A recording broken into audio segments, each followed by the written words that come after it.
हाय, तर स्वागत आहे तुमचं माझ्या मिनी ब्लॉगमध्ये। तर इकडं बघा, माझी कन्या कॉलेजहून आली आणि फ्रेश झाली, तिला करायचं आहे पूजा। तर ती बघा बलिदान मास पाळत आहे।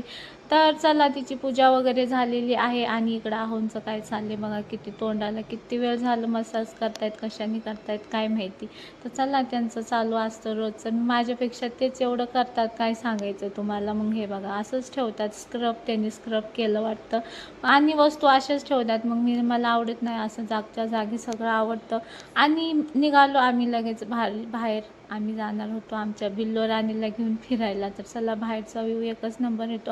आमच्या पुण्यामध्ये रोज दिवाळी असते, दररोज बघू शकता तुम्ही, लाईटिंग दिसतच आहेत तुम्हाला। तर असं आहे आमच्या पुण्यात, रोज दिवाळी साजरी होते, रोज सगळं होतं, भारी आहे आमचं पुणे बघा। आणि मस्त वाटत होतं बाहेर फिरायला।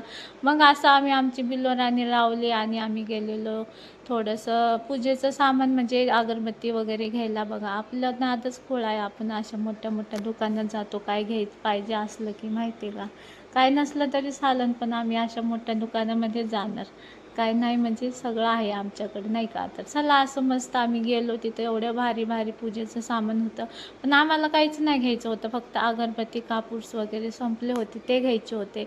आणि वाव, इथून माझ्या घरामध्ये जेवढे मंदिरात देव आहेत ना, ते सगळे मी ह्या दुकानातून घेतलेत।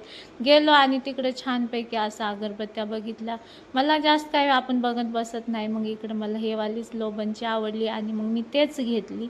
आणि हे बघा इकडं किती भारी भारी ते आहो बघत होते, पण मी म्हटलं हेच घ्यायचं, मग माझ्या पुढे ते जाऊ शकत नाही।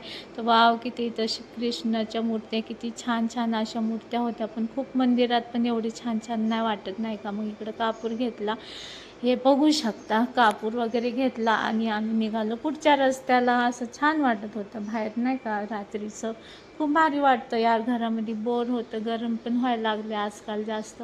मग आहो गेले त्यांना चिकन आणायला, मी त्यांना म्हटलं मी नाही घेणार, तुम्ही घ्यायचं आणि तुमच्याच हातात ठेवायचं, कारण माझ्याकडे देवाचं साहित्य आहे। मग ते गेले चिकन घ्यायला, तर चिकनला पण लाईन आहे, अरे देवा किती खायचं।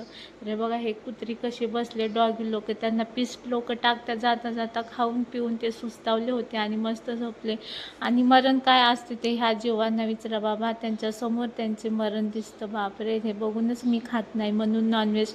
हे बघा आहूनकडेच ठेवलं ते चिकन वगैरे, म्हटलं मी नाही घेणार, माझ्याकडे देवाचं सामान आहे। तो नाहीतर म्हणताल देवाचं सामान घेतली आणि चिकन मटण आणायला गेली, तर ते म्हटलं मी तुमचं तुम्ही ठेवा। आणि आपण बाहेर गेलो चाट खाल्ले, असं कधी झाले का। मग चाटणी ह्याच्याने वजन नाही वाढत, पुदिना वगैरे असतो। हे बघा आम्ही मस्त असं घरात बसत नाहीत, असं वाट बघत दे जायची घाई असते। आणि इकडं बघा ऑर्डर यायच्या पहिलं किती वेळ बसले असंच, माहिती आहे का। आणि घरामध्ये असं बसत नाही, तू ओरडतात लगेच, पण असं मस्त अशी चाट घेतली, पाणीपुरी, आणि एन्जॉय केली मस्तपैकी, भारी वाटलं थोडंसं। मग चला, हे बघा त्याने ती पिशवी आवरत होती, मी म्हटलं मी घेणारच नाही। मग आलो घरी, बघू शकता घरी आलो, आमच्या घरचा व्ह्यू बघू शकता। घरी आले आणि पहिला अगरबत्ती लावून बघितली कशी आहे, तर खूप भारी वाटलं। तर चला, आजसाठी एवढंच, भेटूया उद्याच्या व्लॉगमध्ये।